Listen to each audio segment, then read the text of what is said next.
Bonjour, chers internautes. Nous venons par devant vous pour nous entretenir ou échanger avec vous sur le thème Marie pleine de grâce, une révélation divine. Pourquoi ce thème? Ce thème est inspiré du fait que le mois en cours ou le mois de mai où nous sommes, que nous sommes en train de traverser, est un mois dédié à la Vierge Marie, à la Madone du ciel, par l'Église Notre Mère, en vertu du sacrement de baptême. Par ce thème, je m'en vais vous convaincre du fait que Marie est effectivement pleine de grâce et qu'il s'agit là d'un secret qui nous est révélé gratuitement par Dieu à travers son émissaire, l'ange Gabriel. Et ce thème est fondé ou inspiré de l'évangile de Saint Luc au chapitre 1er, verset 28. L'annonciation de l'ange à la Vierge Marie. Marie pleine de grâce. Qu'est-ce à dire? La réponse est simple. Marie est appelée pleine de grâce par Dieu à travers l'ange, simplement parce que Marie, devant Dieu, est celle qui est comblée, qui est remplie, qui est saturée, qui est gâtée, qui a tous les privilèges de la part de Dieu. Voilà, elle est pleine. Elle jouit de la plénitude de grâce. Elle est comme un fût qui est rempli jusqu'au bout. Elle est comme un fût ou un vase où l'on ne peut plus rien ajouter parce qu'elle a tout avec elle de la part de Dieu, de la faveur que Dieu lui a faite. Au nombre des grâces qu'elle a, nous avons ce que l'on appelle les vertus cardinales. Les 4 vertus cardinales, les vertus qui sont dans le cœur de l'homme depuis la naissance, les vertus qui sont innées en l'homme, à savoir le courage. Marie s'est révélée courageuse toute sa vie.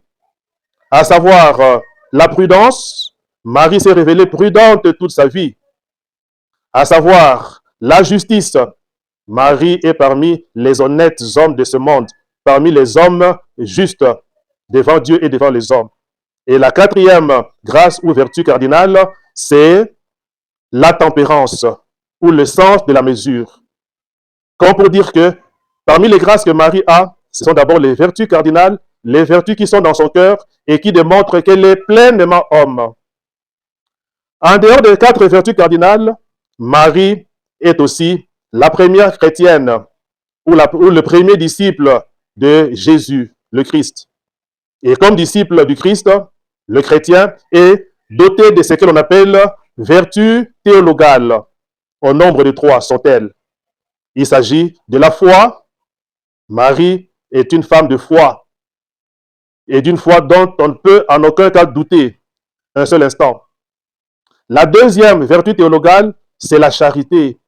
La charité de Marie, Myriam en grec, se passe de tout commentaire. Marie s'est révélée être charitable de bout en bout lors de son pèlerinage terrestre.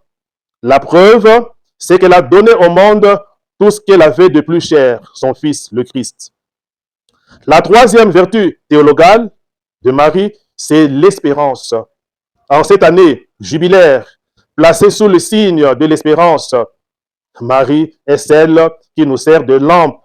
Marie est celle qui nous sert de boussole et qui nous interpelle à l'espérance malgré les hauts et les bas. Comme pour dire que, pleinement homme, Marie était également pleinement chrétienne. Elle avait toutes les vertus.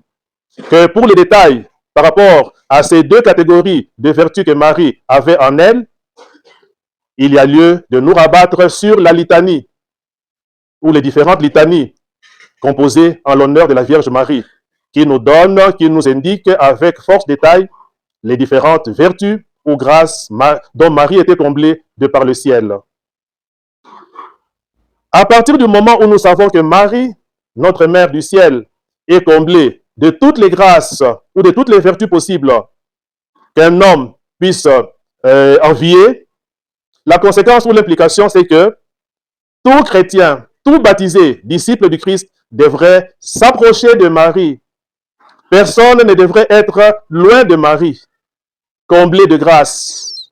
Parce que comme vous le savez, dans le monde d'ici-bas, quand une personne est remplie de grâce, c'est tout le monde qui cherche à s'approcher d'elle pour en bénéficier. C'est tout le monde qui cherche à être comme elle. Et l'occasion nous est donnée justement de profiter des grâces dont Marie jouit de par la faveur du ciel, de par la bienveillance du ciel. L'occasion, c'est quoi? C'est le mois de mai. Mois marial par excellence.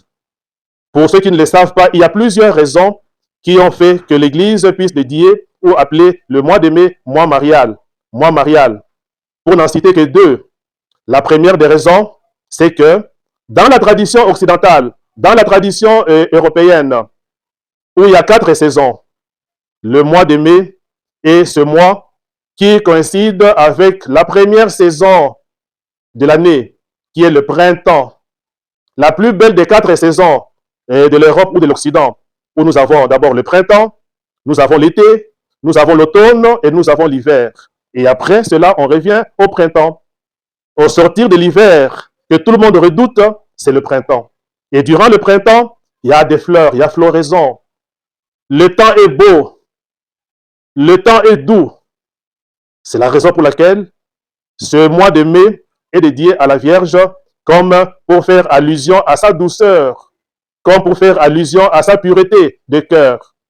Mois de mai, lié à la tradition occidentale, partant de la saison de printemps qui coïncide avec l'été, plutôt avec le printemps, donc le premier mois qui coïncide, donc la première saison, excusez-moi, qui coïncide avec le printemps. Donc, tradition liée à l'Occident, où le mois de mai coïncide avec le printemps, première saison de l'année. La deuxième des raisons, c'est que durant le mois de mai, il y a plusieurs événements que l'Église a connus en rapport avec la Vierge Marie. Pour n'en citer que deux. La première, ou le premier des événements, c'est que, ou le premier des faits, c'est que durant le mois de mai, il y a eu des apparitions de Marie, en premier lieu à Fatima, et en Afrique, au Rwanda, précisément à Kibéo, avec la voyante Alphonsine. Voilà, plusieurs événements liés à Marie. Et pour en citer encore un autre effet, durant le mois de mai aussi, en rapport avec Marie, le mois de mai est dédié aux mamans.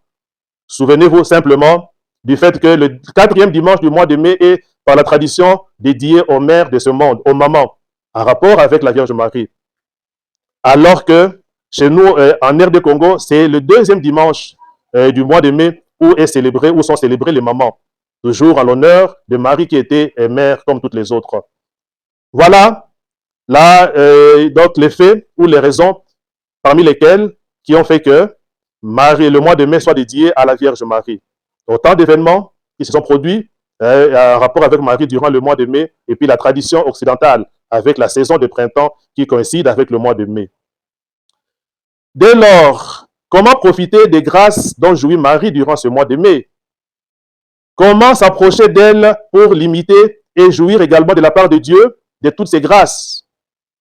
À propos, je m'en vais seulement vous indiquer 5 pistes. La première des pistes pour jouir des grâces dont Marie a joui en son temps, c'est que tout bon chrétien ou toute bonne chrétienne doit apprendre à méditer les textes bibliques en rapport avec la Vierge Marie pour la connaître davantage. La deuxième attitude est celle de la prière. C'est un mois où l'on doit beaucoup prier pour s'approcher de Marie, pour que Marie nous fasse un clin d'œil et qu'elle intercède pour nous et qu'elle nous accompagne par rapport à tout ce que nous connaissons sous le ciel, la prière. Mais alors, quelle prière? Beaucoup pensent au chapelet, c'est bon. Beaucoup pensent au rosaire, parce que le rosaire équivaut à un bouquet de fleurs, que l'on offre à Marie. Vous avez là-dedans le mot rose, fleur rose. Marie aime des fleurs. Le chapelet ou le rosaire, oui. Mais sans omettre l'Eucharistie, où son Fils s'offre pour la vie de ce monde. La troisième attitude, ce sont des neuvaines. Il y a des communautés, il y a des familles qui s'organisent durant ce mois de mai, mois le plus beau de tous, pour, comment dirais-je, organiser une neuvaine Donc cela peut se faire en communauté, en famille, en paroisse, au niveau du diocèse et même individuellement. La quatrième attitude consiste à faire ce que l'on appelle des pèlerinages. Des pèlerinages. Pendant le mois de mai, ils sont nombreux qui partent à Lourdes, qui partent à Fatima, qui partent à des sanctuaires dédiés à la Vierge Marie. C'est bien bon que si on n'a pas ce temps de se rendre dans des grands sanctuaires reconnus par le monde et surtout par l'Église, on peut aussi faire ce pèlerinage sur place, partant du cœur. Dieu, Marie ont besoin plus du pèlerinage du cœur que du pèlerinage physique. Voilà le pèlerinage, plutôt quatrième attitude. Le pèlerinage, quatrième attitude que l'on peut faire en allant dans des grands sanctuaires reconnus par le monde ou par l'Église, mais que l'on peut aussi faire sur place partant d'un pèlerinage intérieur. Et que l'on peut aussi faire devant la grotte paroissiale, devant une grotte paroissiale. Donc devant une grotte paroissiale. Tout comme on peut aussi faire ce pèlerinage face au sanctuaire qui est placé à domicile.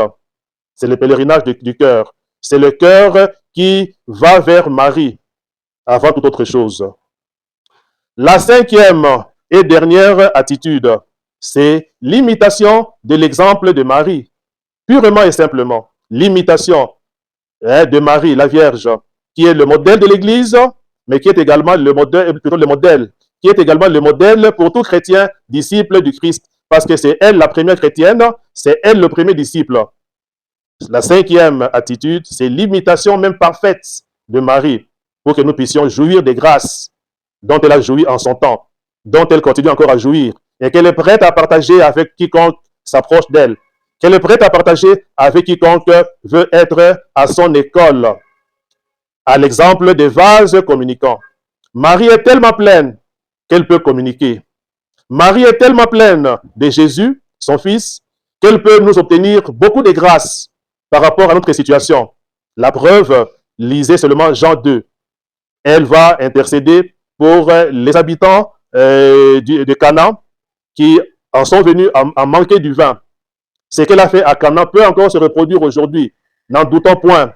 Et le mois de mai, voilà un kairos, un mois favorable pour jouir de toutes ces grâces dont elle a joui et pour être à son école comme disciple du Christ que nous sommes tous et toutes.